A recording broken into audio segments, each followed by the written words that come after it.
பார்க்கிறோம். அதே மாதிரி கர்த்தர் என் மேய்ப்பரா இருக்கிறார் அப்படிங்கிறத திரும்ப திரும்ப திரும்ப திரும்ப திரும்ப திரும்ப நம்ம தியானிக்கிறது மூலமா நம்ம பிரெயின்ல வந்து லிட்ரலா என்ன ஆகும்னா ஒரு பாத்வே கிரியேட் ஆகும். ஒரு விஷயம் கிரியேட் ஆகுது. லிட்டரலா ஒரு பாத்வே கிரியேட் ஆகுது. அதுதான் என்னன்னா நமக்குள்ள இருக்கிற பலிபீடம். சோ அந்த பலிபீடத்த நம்ம என்ன பண்ணணும் கட்டணும். நம்ம வந்து வெளியில போயிட்டு ஒரு இடத்துல போயிட்டு கல்ல அடுக்கி வச்சு தான் பலிபீடம் கட்டணும் இல்ல.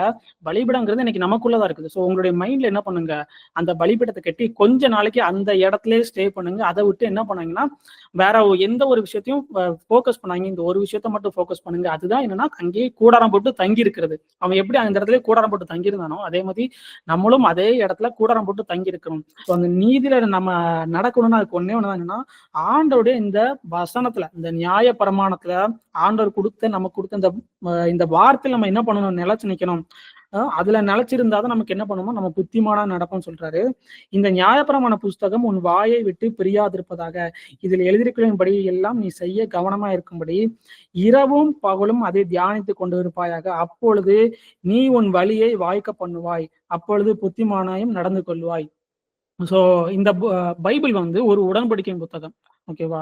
இந்த உடன்படிக்கையின் புத்தகத்துல இருந்து நம்ம ஒரு ப்ராமிஸ் எடுக்கும்போது அதோட கூட சேர்ந்து என்ன வரும் அப்படின்னா, அந்த ப்ராமிஸோட சேர்ந்து ஒரு கண்டிஷனும் சேர்ந்து வரும். சோ ஏன்னா உடன்படிக்கைக்குள்ள ப்ராமிஸ்னு ஒண்ணு இருந்தா அது கூட கண்டிஷன் ஒண்ணு இருக்கும். சோ கானான் அப்படிங்கிற ஒரு தேசத்தை நான் அவனுக்கு கொடுப்பேன் அப்படின்னு சொன்னாருன்னா அது கூட ஒரு கண்டிஷனும் சேர்ந்து வருது. அந்த கண்டிஷன் என்னன்னா, இந்த நியாயப்பிரமாணத்தின் புத்தகம் வந்து என்ன பண்ணக்கூடாது, உன் வாயை விட்டு பிரியக்கூடாது, இரவும் பகலும் அதை நீ தியானிச்சுக்கிட்டே இருக்கணும்னு சொல்றாரு.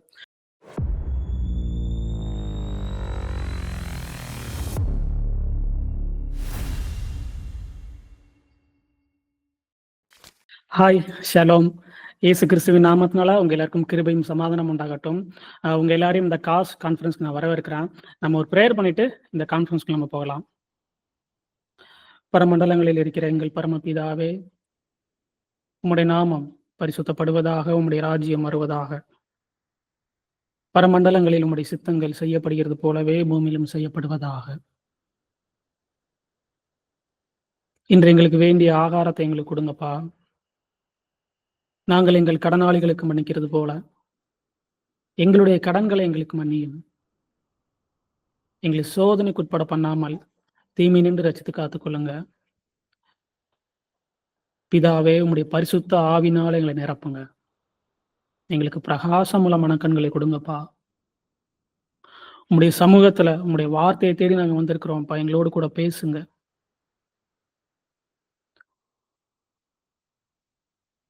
எப்படி பேதுரு வந்து பேசிட்டு இருக்கும்போது நீங்க இந்த இடத்துல இடைப்பட்டு ஒரு என்கவுண்டர் அங்க கொடுத்தீங்களோ, அந்த கொர்நேலியோட வீட்டுல ஒரு என்கவுண்டர் நீங்க கொடுத்தீங்க.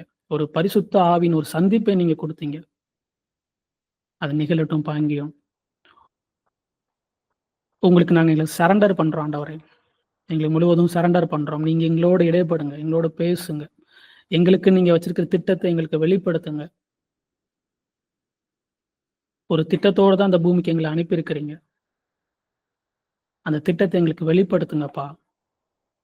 அதற்கு எங்களை முழுவதுமாக நாங்க எங்களை ஜீவ பலியா நாங்க சரண்டர் பண்றோம். எங்க லைஃப் உங்களுக்குன்னு சரண்டர் பண்றோம்ப்பா. தன்னுடைய ஜீவனை இழக்கிறவன் அதை பெற்றுக்கொள்வான்னு எழுதியிருக்குது. நாங்க அதை இழக்கும் போதுதான் அதை நாங்க பெற்றுக்கொள்கிறோம். நாங்கள் ஜீவனை பெற்றுக்கொள்ளும்படி எங்களுடைய ஜீவனை நாங்கள் இழக்கிறோம்ப்பா. நாங்க எங்களுடைய ஜீவனை உங்களுடைய கரங்களை சரண்டர் பண்றோம். கிறிஸ்துவுக்குள்ள நாங்க யாருங்கிறத எங்களுக்கு வெளிப்படுத்துங்க. Thank you father. எங்களுடைய ஜெபத்தை நீங்க கேட்டுக்கொண்டு இருக்கிறதுக்காக நன்றி செலுத்துகிறோம். இயேசு கிறிஸ்துவின் நாமத்தினால ஜெபிக்கிறோம் நல்ல பிதாவே, ஆமென். ஷலோம். இந்த கான்ஃபரன்ஸ்க்கு நான் உங்க எல்லாரையும் வரவேற்கிறேன். இன்னைக்கான ஆக்சுவலா நம்ம இன்னைக்கு என்ன பார்க்க போறோம் அப்படின்னா, போன வாரம் நம்ம வந்து ஒரு விஷயத்த பத்தி நம்ம பார்த்துருந்தோம். அதோட கண்டினியூ தான் இது. ஸோ போன வாரம் ஒருவேளை நீங்க பார்க்கல அப்படின்னா யூடியூப்ல அதோட வீடியோ இருக்குது. இந்த ஆவியின் சிந்தை அப்படின்னு சொல்லி போட்டிருக்கோம். ஸோ நீங்க அதை பார்த்துட்டு அதை பார்க்கும்போது உங்களுக்கு கொஞ்சம் ஈஸியா புரியும். இருந்தாலும் நான் அதை பத்தி என்ன பண்றேன், சிம்பிளா நான் எக்ஸ்பிளைன் பண்றேன். ஆதியாகமம் 26வது அதிகாரம் 25வது வசனம் நான் வாசிக்கிறேன். அங்கே அவன் ஒரு பலிபீடத்தை கட்டி கர்த்தருடைய நாமத்தை தொழுது கொண்டு அங்கே தன் கூடாரத்தை போட்டான். அவ்விடத்தில் ஈசாக்கின் வேலைக்காரர் ஒரு துறவை வெட்டினார்கள். ஸோ இந்த இடத்துல என்ன நடக்குன்னா, இது என்ன கான்டெக்ஸ்ட் அடிப்படையில வருது அப்படின்னா, ஈசாக்கு இருக்கிறாரு. ஆபிரகாமோட குமாரன் ஈசாக்கு. ஈசாக்கு வந்து என்ன பண்றாருன்னா, ஈசாக்கு இருந்த அந்த கானான் தேசத்துல வந்து பஞ்சம் ஏற்பட்டிருக்கு. அந்த பஞ்சம் அங்க ஏற்பட்டதுனால ஆண்டவர் தான் அந்த கானான் தேசத்துல இருக்க சொன்னாரு. ஆனா அவர் வந்து என்ன பண்றாருன்னா, எகிப்துக்கு போறாரு. இங்க பஞ்சம் ஏற்பட்டதுனால எகிப்துக்காக போறாரு. ஸோ அவர் போற வழியில ஆண்டவர் என்ன பண்றாருன்னா, அவருக்கு தரிசனமாகி, "நீ அங்க போகாத. நான் உனக்கு காண்பிக்கிற இந்த தேசத்துல இரு" அப்படின்னு சொல்லி கோரார் அப்படிங்கிற ஒரு தேசத்துல ஆண்டவர் இருக்க சொல்றாரு. நீ இங்க இரு, நான் உன்னை என்ன பண்றேன், நான் உன்னை ஆசீர்வதிக்கிறேன்னு சொல்லி சொல்றாரு. ஸோ ஆண்டவருடைய சத்தத்துக்கு அவர் செவி கொடுத்து என்ன பண்றாருன்னா, அந்த தேசத்துல அவர் இருக்கிறாரு. அந்த தேசத்துல அவர் தங்கி இருந்து அங்க ஒரு விதை விதைக்கிறாரு. அவர் விதை விதைச்சு அதே வருஷத்துல 100 மடங்கு என்ன பண்றாருன்னா அறுவடையை பார்க்கிறாரு. ஸோ அவருடைய அந்த பெருக்கத்தை பார்த்து அவருடைய ஆடு மாடுகள் எல்லாம் பெருகுது. அவர் பயங்கரமா மகா பெரியவனான அப்படின்னு சொல்லி சொல்லுது. ஸோ அவர் ரொம்ப பெரியவர் ஆகிறாரு, ரொம்ப அவர் வந்து பலத்துக்கிட்டே போறாரு அப்படிங்கிறத பார்த்து அந்த நாட்டோட ராஜா அபிமெலேக்கு வந்து பயந்து என்ன பண்றாங்கன்னா, அவரை வந்து அந்த இடத்த விட்டு, நீங்க வந்து என்ன பண்ணிரு, நீ வந்து என்னோட பெரியவன் ஆயிட்டு இருக்க, அதனால நீ வந்து என்னோடையும் பெரியவன் ஆயிடக்கூடாது, அதனால நீ என்ன பண்ணிரு, எங்களை விட்டு நீ போயிருங்கிறாரு. ஸோ இவர் அங்க இருந்து வெளியில வந்து வேற ஒரு இடத்துக்கு போறாரு. வேற ஒரு இடத்துக்கு போயிட்டு அங்க அந்த கோராரின் பள்ளத்தாக்கு போறாரு. அங்க போயிட்டு என்ன பண்றாருன்னா, அவருடைய அப்பா ஆபிரகாம் வந்து வெட்டின துறவுலாம் இருக்கு. ஸோ அந்த துறவெல்லாம் என்ன பண்றாங்கன்னா, இந்த பெலிஸ்தர்கள் வந்து மண்ணை போட்டு மூடிட்டாங்க. ஏன்னா இவர் மேல பொறாமைப்பட்டு இவர் பயங்கரமா பெருகுறாரு அப்படின்னு சொல்லி என்ன பண்றாருன்னா, ஸோ இந்த தண்ணி இருக்கிறதுனால தானே இவன் வந்து என்ன விதைச்சாலும் வளருது, இவனுடைய ஆடு மாடுகள் எல்லாம் பெருகுது. ஸோ அந்த தண்ணியை நம்ம என்ன பண்ணிடுவோம், அடைச்சிரும் சொல்லி அதை மண்ணை போட்டு மூடுறாங்க. ஸோ அதெல்லாம் என்ன பண்றாங்க, அந்த துறவெல்லாம் இவர் வந்து அவருடைய வேலைக்கார வச்சு வெட்டி எடுத்துட்டு இருக்காரு. ஸோ அப்படி ஃபர்ஸ்ட் ஒரு துறவை வெட்டுறாரு. அது கூட வந்து என்ன பண்றாங்கன்னா, பெலிஸ்தர் வந்து இல்ல இது எங்களுடைய துறவுன்னு சொல்லி வாக்குவாதம் பண்றாங்க. அப்புறம் அந்த இடத்த விட்டு இன்னொரு இடத்துக்கு போறாரு. அங்கேயும் அதே மாதிரி தான் துறவை வெட்டி எடுக்கும்போது அங்கேயும் பெலிஸ்தர்கள் வந்து இல்ல இது எங்களுடைய துறவுன்னு சொல்லி வாக்குவாதம் பண்றாங்க. ஆனா இவர் அங்க எதுவும் வாக்குவாதம் எதுவும் பண்ணாம திரும்ப இன்னொரு இடத்துக்கு போறாரு. அங்க போய் அவர் என்ன பண்றாருன்னா, துறவெல்லாம் வெட்டுறாரு. வெட்டும்போது அந்த இடத்துக்கு அந்த பெலிஸ்தர் வந்து என்ன பண்ணலன்னா, அவர்கிட்ட வாக்குவாதத்துக்கு வரல. ஸோ அந்த இடத்துக்கு ரெகோபாத் அப்படின்னு சொல்லி பேர் வைக்கிறாரு. பேர் வச்சதுக்கு அப்புறம் என்ன பண்றாருன்னா, அன்னைக்கு ராத்திரி ஆண்டவர் வந்து அவருக்கு தரிசனமாகிறாரு. தரிசனமாயிட்டு அவர்கிட்ட என்ன சொல்றாருன்னா, அன்று ராத்திரியில கர்த்தர் அவனுக்கு தரிசனமாகி, நான் உன் தகப்பனாகிய ஆபிரகாமுடைய தேவன், பயப்படாதே, நான் உன்னோட கூட இருந்து என் ஊழியக்காரன் ஆபிரகாமின் நிமித்தம் உன்னை ஆசீர்வதித்து உன் சந்ததியை பெருக பண்ணுவேன் என்றார். அங்கே அவன் ஒரு பலிப்பீடத்தை கட்டி கர்த்தருடைய நாமத்தை தொழுது கொண்டு அங்கே தன் கூடாரத்தை போட்டான். அவ்விடத்தில் ஈசாக்கின் வேலைக்காரர் ஒரு துறவை வெட்டினார்கள். சோ இப்படி ஒரு சினாரி நடக்க ஆண்டவர் அவருக்கு தரிசனமாகிறாரு, மறுபடியும் தரிசனமாகிறாரு. அந்த இடத்துல அவன் ஒரு பலிப்பீடம் கட்டி அங்க அவன் கூடாரம் போட்டான்.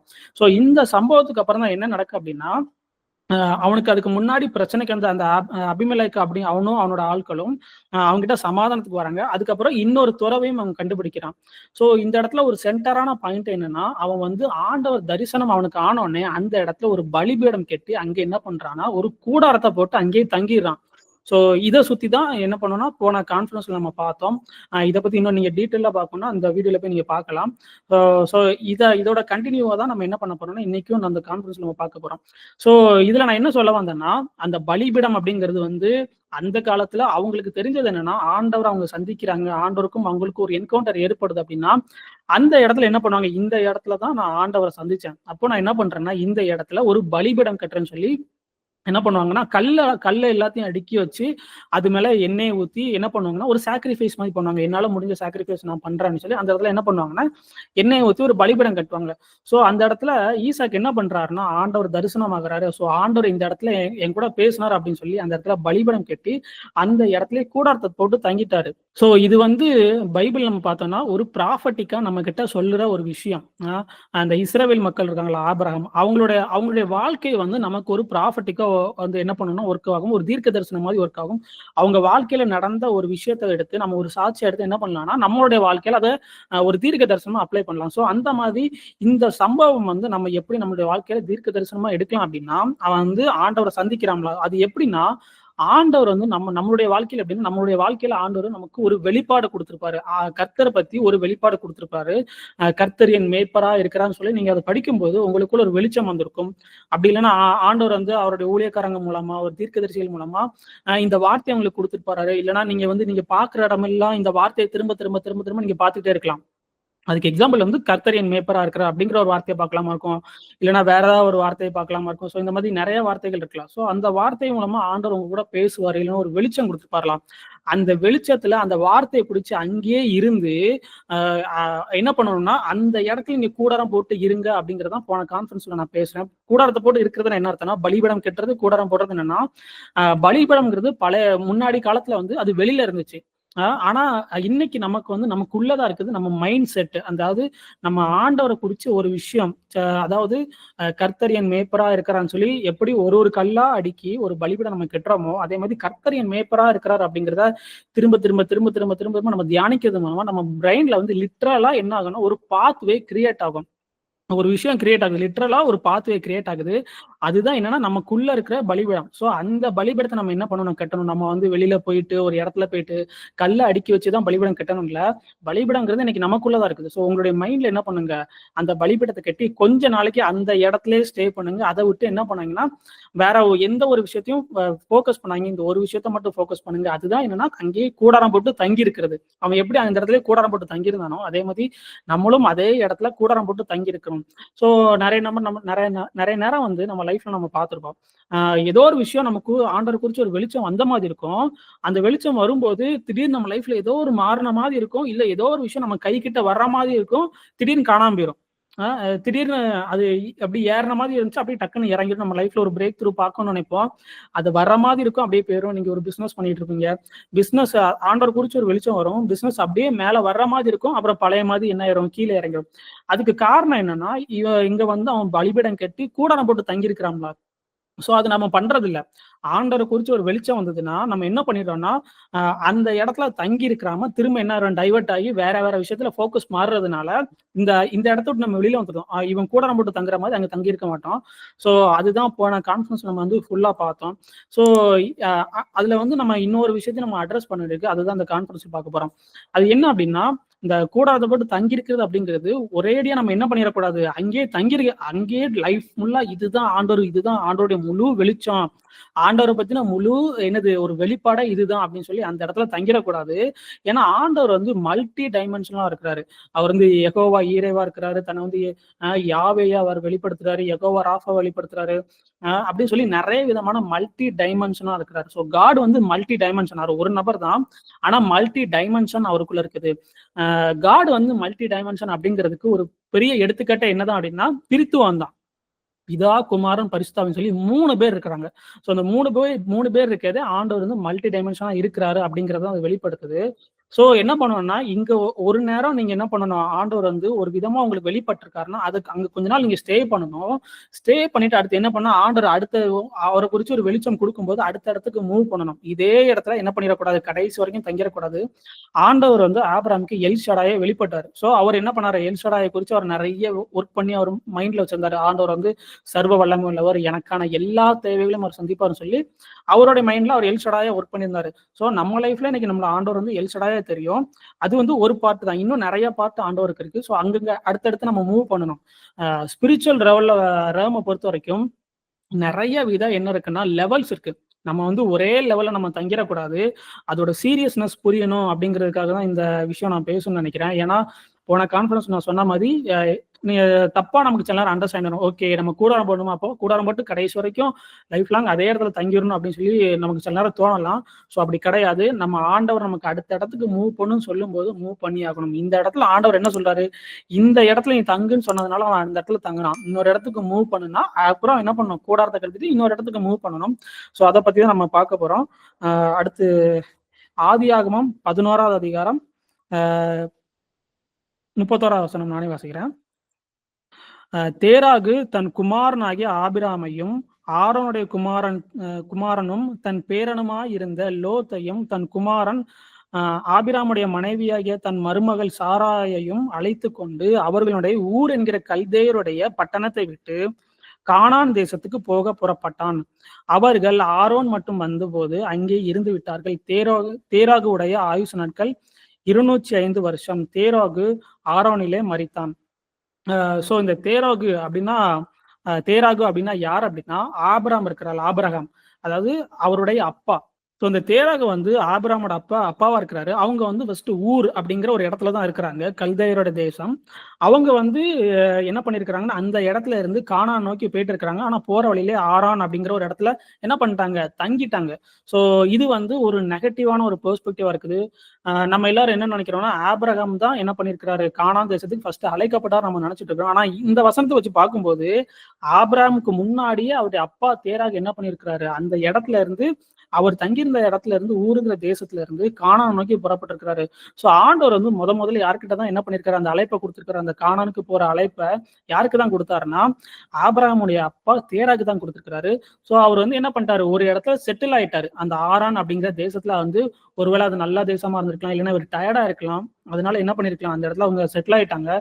சோ அவர் அந்த இடத்துல செட்டில் ஆனதுனால அவருக்கு கொடுக்கப்பட்ட அழைப்பு அடுத்து என்ன ஆயிட்டு, அவருக்கு கொடுக்கப்பட்ட ப்ராமிஸ் வந்து அடுத்த ஜெனரேஷனுக்கு பாஸ் ஆயிட்டு. ஸோ இதுதான் போன போன போன கான்ஃபரன்ஸ் நான் சொன்னது. நீங்க என்ன பண்ணுங்க, கூடாரத்தை போட்டு ஒரு இடத்துல தங்கிருங்க நான் சொன்னேன். ஸோ அது வந்து எப்படிதான் நம்ம தங்கியிருக்கணும், ஆண்டோடைய சத்தத்தை கேட்டுதான் நம்ம என்ன பண்ணிருக்கணும், கூடாரம் போட்டு தங்கியிருக்கணும். ஸோ ஆண்டோடைய சத்தத்தை நம்ம கேட்க ரொம்ப அவசியமா இருக்குது.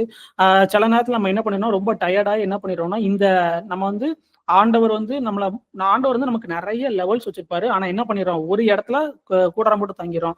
ஸோ அதுக்கு ஒரு எக்ஸாம்பிள் தான் இந்த தேராகு.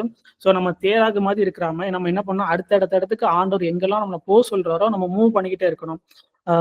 அடுத்த ஸோ அதுக்கு ரொம்ப முக்கியமான ஒரு விஷயம் என்னன்னா, ஆண்டோடைய சத்தத்தை நம்ம கேட்கணும். ஆண்டோடைய சத்தத்தை நம்ம கேட்கும் போதுதான் நம்மளுடைய லைஃப்ல வந்து அடுத்தடுத்த சீசனுக்கு நம்ம என்ன பண்ண முடியும், என்டர் ஆக முடியும்.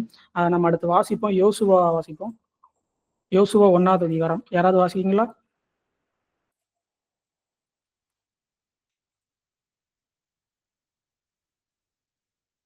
கர்த்தருடைய தாசனாகிய மோசே மரித்த பின்பு கர்த்தர் மோசேயின் ஊழியக்காரரான நூனின் குமாரன் யோசுவாவை நோக்கி, என் தாசனாகிய மோசே மரித்து போனான். இப்பொழுது நீயும் இந்த ஜனங்கள் எல்லாரும் எழுந்து இந்த யோர்தானை கடந்து இஸ்ரவேல் புத்திரருக்கு நான் கொடுக்கும் தேசத்துக்கு போங்கள். நான் மோசேக்கு சொன்னபடி உங்கள் காலடி மிக்கும் எவ்விடத்தையும் உங்களுக்கு கொடுத்தேன். வனாந்தரமும் இந்த லிபனோனும் தொடங்கி அபிராத்து நதியாகிய பெரிய நதி மட்டும் உள்ள ஏத்தியரின் தேசம் அனைத்தும் சூரியன் அஸ்தமிக்கிற திசையான பெரிய சமுத்திரம் வரைக்கும் உங்கள் எல்லையாய் இருக்கும். நீ உயிரோடு இருக்கும் நாளெல்லாம் ஒருவனும் உனக்கு முன்பாக எதிர்த்து நிற்பதில்லை.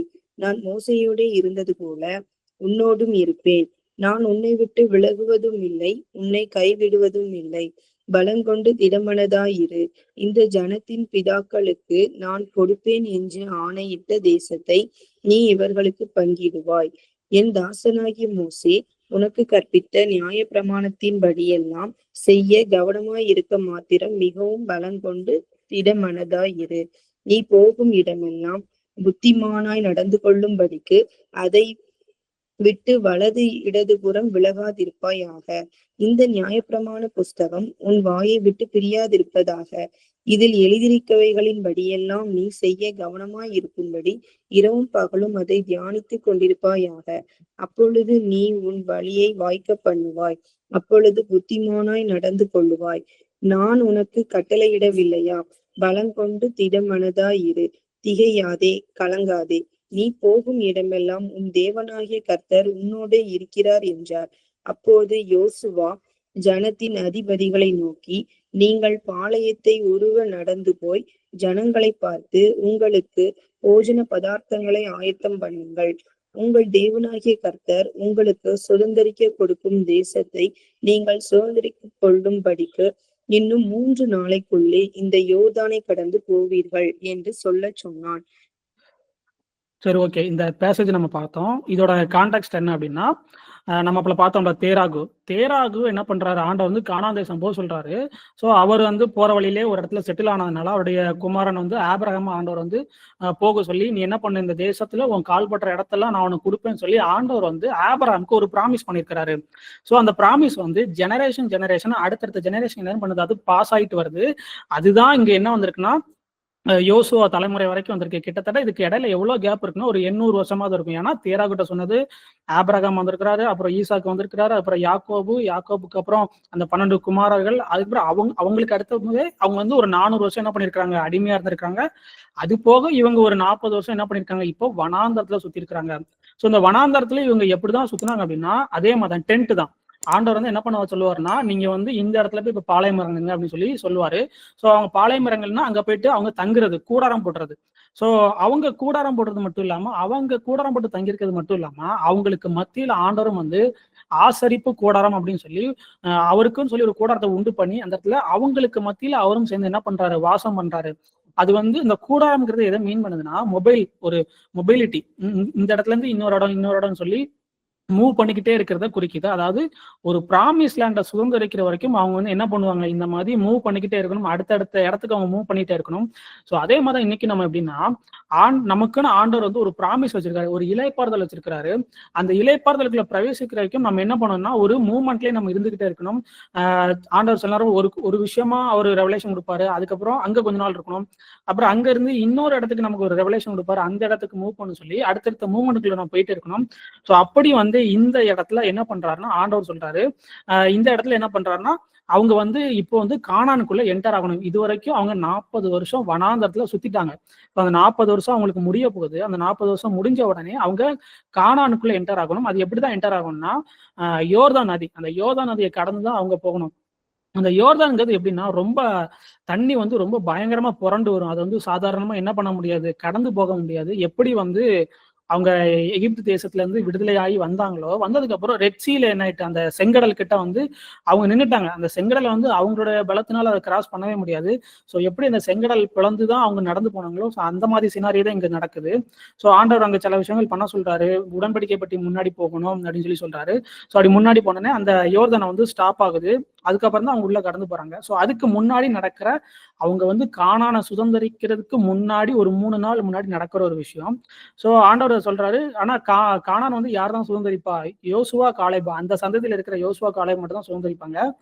அந்த ஜென்ரேஷனுக்கு வேற யாரும் சுதந்திரிக்க மாட்டாங்க, மோசே ஆரோன் யாருமே சுதந்திரிக்க மாட்டாங்க அப்படின்னு. இப்போ யோசுவா கையில தான் என்ன வருதுன்னா அந்த பொறுப்பு வருது. அது வரைக்கும் மோசே தான் இந்த எல்லா மக்களையும் வழி நடத்தி கூட்டு போயிட்டு இருந்தாரு. இப்போ வந்து யோசுவா தான் என்ன பண்றாங்க, அந்த தலைமைத்துவத்தை எடுத்து இந்த மக்களை வழி நடத்தி போக வேண்டியிருக்குது. சோ அவங்க ஒரு இடத்துல இருந்து இப்ப அடுத்த பிராமிஸ் லேண்டுக்குள்ள அவங்க உள்ள போகணும். அதாவது வனாந்தர வாழ்க்கையில இருந்து அவங்களுக்கு இப்ப என்ன வரப்போகுது, ஒரு பிராமிஸ். அவங்களுக்கு வச்சிருந்த இலைப்பாறுதலுக்குள்ள அவங்க என்ன பண்ண போறாரு, ஆண்டவர் கூட்டு போக போறாரு. இந்த சீசன் வனாந்தர சீசன்ல இருந்து அடுத்த சீசனுக்கு அவங்க மூவ் பண்ணணும் அப்படிங்கிறதுக்கு இங்க என்ன பண்றாருன்னா இவங்க ரொம்ப முக்கியமா தேவைப்படுற விஷயம் என்னன்னா ஆண்டவுடைய சத்தம். ஆண்டவுடைய சத்தத்தை கேட்டுதான் அவங்க என்ன பண்றாங்க, அடுத்த லெவலுக்கு மூவ் பண்றாங்க. ஸோ அதே மாதிரி நம்மளும் அடுத்தடுத்த லெவல், நமக்குமே நிறைய சீசன்ஸ் நம்ம லைஃப்ல இருக்கு.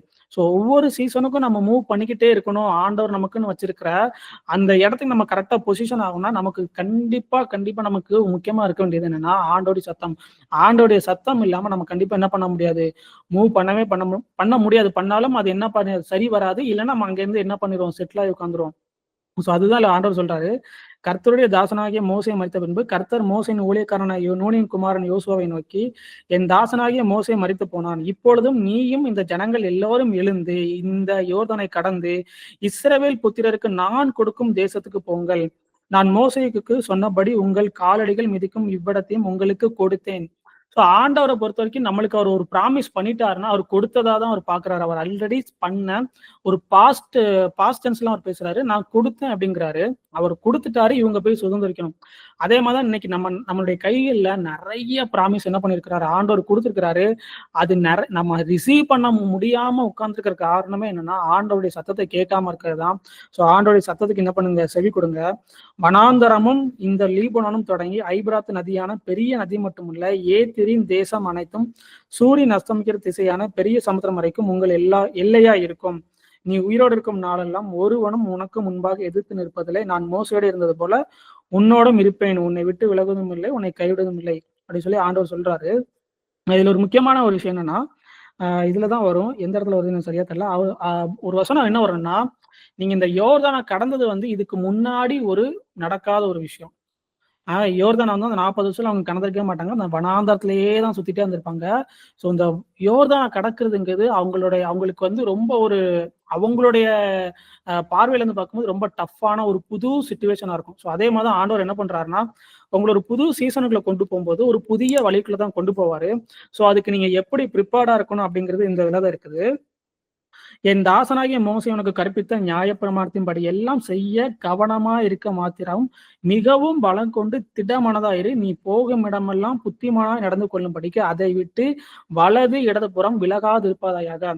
ஸோ அவனுக்கு யோசுவாக்கு ஒரு பெரிய காலிங் இருக்குது. அவன் மேல ஒரு பெரிய ரெஸ்பான்சிபிள் இருக்குது. அந்த ரெஸ்பான்சிபிலிட்டில அவன் கடந்து போகணும். அதுல வந்து வலதுபுறமும் இடதுபுறமும் சாயமா, வலதுபுறம் இடதுபுறம்னா வேற ஒண்ணும் இல்ல, குட் அண்ட் ஈவில். அவன் ரெண்டுக்குமே போகக்கூடாது. ரெண்டுக்குமே போகாம ஆண்டவருடைய ரைச்சியஸ்னஸ் அவன் நடந்து போகணும். குட்டு வேற, குட்டு வேற, ஈவில் வேற. அது அது ரெண்டுலயுமே நம்ம என்ன பண்ணலாம், அழைக்கப்படலாம். நம்ம நடக்கிறது வந்து நீதியில அழைக்கதான் நம்ம அழைக்கப்பட்டிருக்கோம். ஸோ அந்த நீதியில நம்ம நடக்கணும்னா அதுக்கு ஒன்னே ஒண்ணுதான், என்னன்னா ஆண்டவருடைய இந்த வசனத்துல, இந்த நியாய பிரமாணத்துல ஆண்டவர் நமக்கு கொடுத்த இந்த வார்த்தையில நம்ம என்ன பண்ணணும், நிலைச்சு நிக்கணும். அதுல நிலைச்சிருந்தாதான் நமக்கு என்ன பண்ணுமோ நம்ம புத்திமானா நடப்போம்னு சொல்றாரு. இந்த நியாயப்பிரமாண புஸ்தகம் உன் வாயை விட்டு பிரியாதிருப்பதாக, இதில் எழுதியிருக்கிறபடி எல்லாம் நீ செய்ய கவனமா இருக்கும்படி இரவும் பகலும் அதை தியானித்துக் கொண்டு இருப்பாயாக. அப்பொழுது நீ உன் வழியை வாய்க்க பண்ணுவாய், அப்பொழுது புத்திமானாயும் நடந்து கொள்வாய். ஸோ இந்த பைபிள் வந்து ஒரு உடன்படிக்கையின் புத்தகம். ஓகேவா?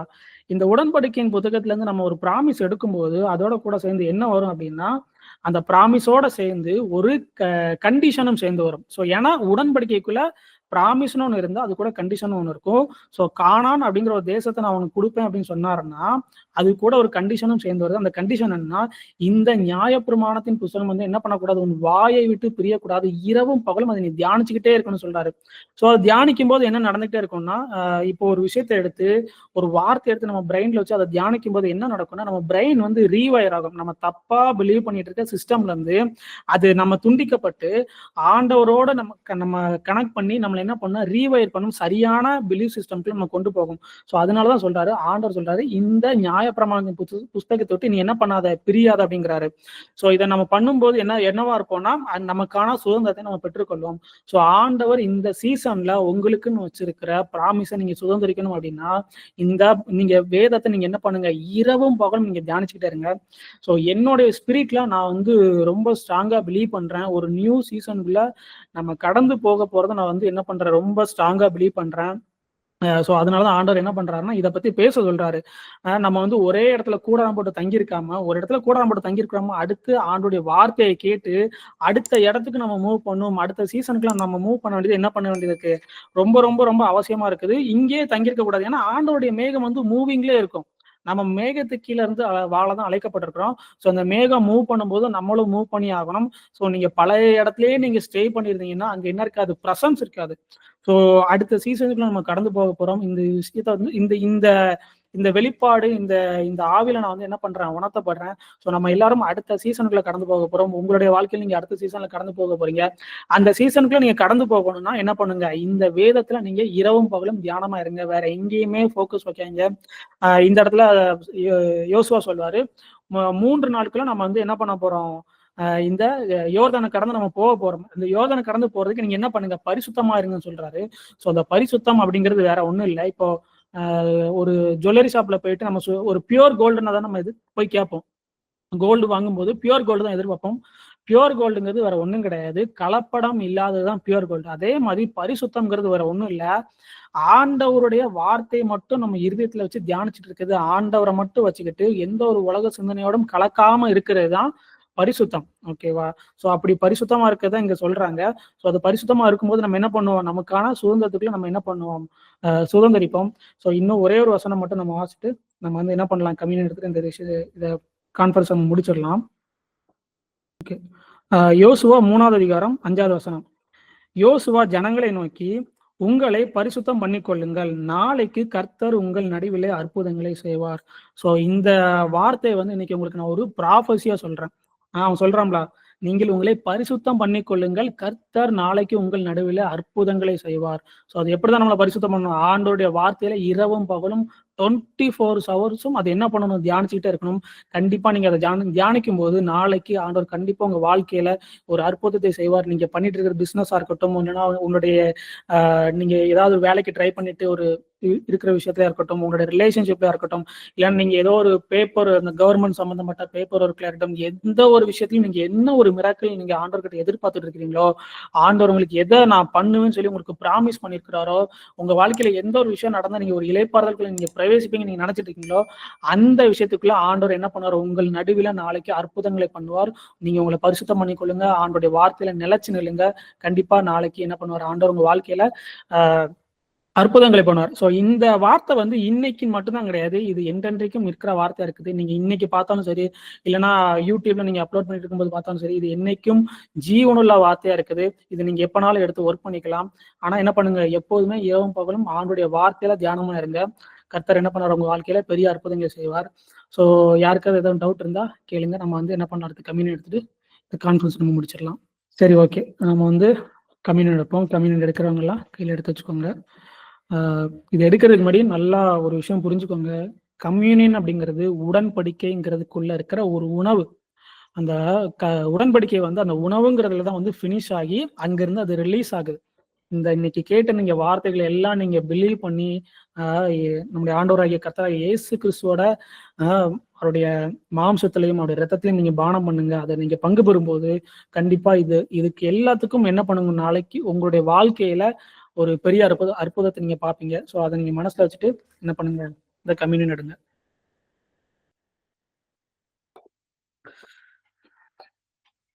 Thank you father. நன்றி பிதாவே. பிதாவே, உம்முடைய குமாரனை விசுவாசிக்கிறவர்கள் எத்தனை பேர்கள் அவர்கள் எல்லாரும் ரட்சிக்கப்படும்படி நித்திய ஜீவனை அடையும்படி இயேசு கிறிஸ்துவை உடைய தேவ ஆட்டுக்குட்டியை இந்த உலகத்தில் நீங்க ஒப்பு கொடுத்து எங்க மேல நீங்க இவ்வளவாய் நீங்க அன்பு கூர்ந்திருக்கிறீங்க. அதற்கு நன்றி செலுத்துகிறோம்ப்பா. இது இயேசு கிறிஸ்துவின் சரீரமா இருக்குது ஆண்டவரே. எங்களுக்கு ஜீவனை கொடுக்கிற சரீரமா இருக்குது. நாங்க அதை பிச்சு சாப்பிடுறோம்ப்பா. இயேசு கிறிஸ்துவின் மாம்சத்தில் நாங்க பங்கு பெறுகிறோம், சரீரத்தில் நாங்க பங்கு பெறுகிறோம்.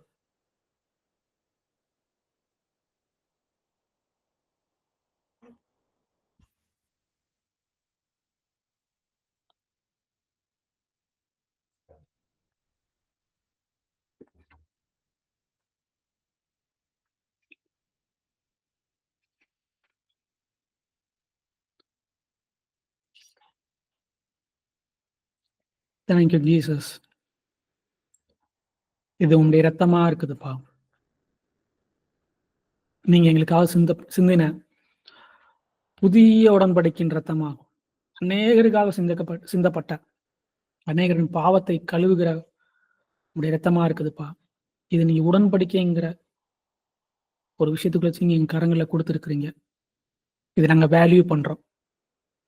நீங்க செஞ்ச அந்த சாக்ரிஃபைஸை நாங்க வேல்யூ பண்றோம். அதை நாங்க ஏற்றுக்கொள்கிறோம். அதை நாங்க கனம் பண்ணுகிறோம். உங்களுடைய ரத்தம் எங்களை சுத்திகரிப்பு கட்டும்.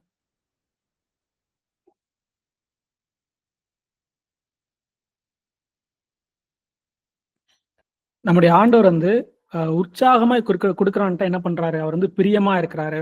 ஸோ இந்த ஊழியத்துக்கு நீங்க வந்து விதைக்கணும்னு நீங்க நினைச்சீங்கன்னா இந்த ஸ்கிரீன்ல தெரியுற QR கோட்ல நீங்க என்ன பண்ணலாம், உங்களுடைய காணிக்கைகள் அனுப்பலாம். இல்லைன்னா நீங்க வந்து கஷ்டப்பட்டவங்களுக்கு கொடுக்கணும்னு என்ன பண்ணலாம், நீங்க கொடுக்கலாம். டைரக்டா நீங்க கொடுக்கலாம். இல்லைன்னா ஒருத்தவங்களுக்கு சாப்பாடு வாங்கி கொடுத்தாலும் என்ன பண்ணுவார் ஆண்டவர் வந்து அதை விரும்புவார். அதை வந்து அது அவங்க அப்படிப்பட்ட நபர்கள் மீது என்ன பண்றாரு ஆண்டவர் வந்து பிரியமா இருக்கிறாரு. இரக்கம் உள்ளவர்கள் வந்து இரக்கம் பெறுகிறா இருக்கிறாங்க. ஸோ உங்களுடைய காணிக்கைகளை வந்து என்ன பண்ணுங்க, கண்டிப்பா நீங்க என்ன பண்ணுங்க, ஆண்டவருக்கும் செலுத்துங்க. கண்டிப்பா ஆண்டவர் உங்களை கனம் பண்ணுவாரு. நீங்க யாருக்குனாலும் கொடுக்கலாம். உங்களுக்கு யாருக்கு கொடுக்குன்னு தோணுதோ நீங்க உங்களுக்கு கொடுங்க. இந்த ஊழியத்துக்கு நீங்க விதைக்க நினைச்சாலும் அதற்கான ஒரு விஷயமா தான் நாங்க பண்றோம். ஸோ உங்களோட காணிக்கை நீங்க விதைக்க நினைச்சா நீங்க விதைங்க. ஸோ அதே மாதிரி இந்த கான்ஃபரன்ஸ், இந்த காஷ் கான்ஃபரன்ஸ் வந்து வாரம் கூகுள் மீட்ல நம்ம என்ன பண்றோம்னா சனிக்கிழமை ஈவினிங் 6 to 6 வந்து நடத்துறோம். இதை நீங்க லைவ்ல வந்து பார்க்கணும்னு நினைச்சாலும் நீங்க என்ன பண்ணலாம், இந்த ஸ்கிரீன்ல தெரியுற அந்த கோடை நீங்க யூஸ் பண்ணி நீங்க என்ன பண்ணிக்கலாம், கனெக்ட் பண்ணிக்கலாம். ஸோ இதுக்கு எந்த ஒரு ரிஜிஸ்ட்ரேஷன் கிடையாது. நீங்க யூஸ் பண்ணிக்கோங்க. ஸோ நம்ம ஒரு ப்ரேயர் பண்ணிட்டு இந்த வீடியோ நம்ம என்ன பண்ணிடலாம், முடிச்சிடலாம். நன்றி பிதாவே, உங்க நாளுக்காக நன்றி செலுத்துக்கிறோம்ப்பா. நீங்க எங்களோட பேசின எங்கள் இருதயத்துல விதைத்த ஒவ்வொரு விதைக்காகவும் நன்றி செலுத்துகிறோம்ப்பா. அது 30, 60, 100 அது பலன் கொடுக்கட்டும். எந்த பறவையும் அந்த கொத்திட்டு போகாமலும், எந்த உலக கவலைகளும் எங்களை நெருக்காமலும், நாங்க நல்ல வேரூன்றி நிற்கும்படி எங்கள் இருதயத்தை நீங்க செம்மையாக்குங்கப்பா. அதுக்கு பலன் கொடுக்கணும். எப்படி ஈசாக்கு வந்து அவன் விதைச்ச அந்த வருஷத்துல அவன் 100 மடங்கு பலன் பார்த்தான், அதே மாதிரி நாங்க 100 மடங்கு பலன் பார்க்கணும்ப்பா. எங்களுடைய வாழ்க்கையில எல்லா பகுதிகளிலும் உடைய ஜீவ தண்ணீர் செல்லட்டும். உடைய ஜீவ தண்ணீர் பாய்ந்து செல்லட்டும்ப்பா.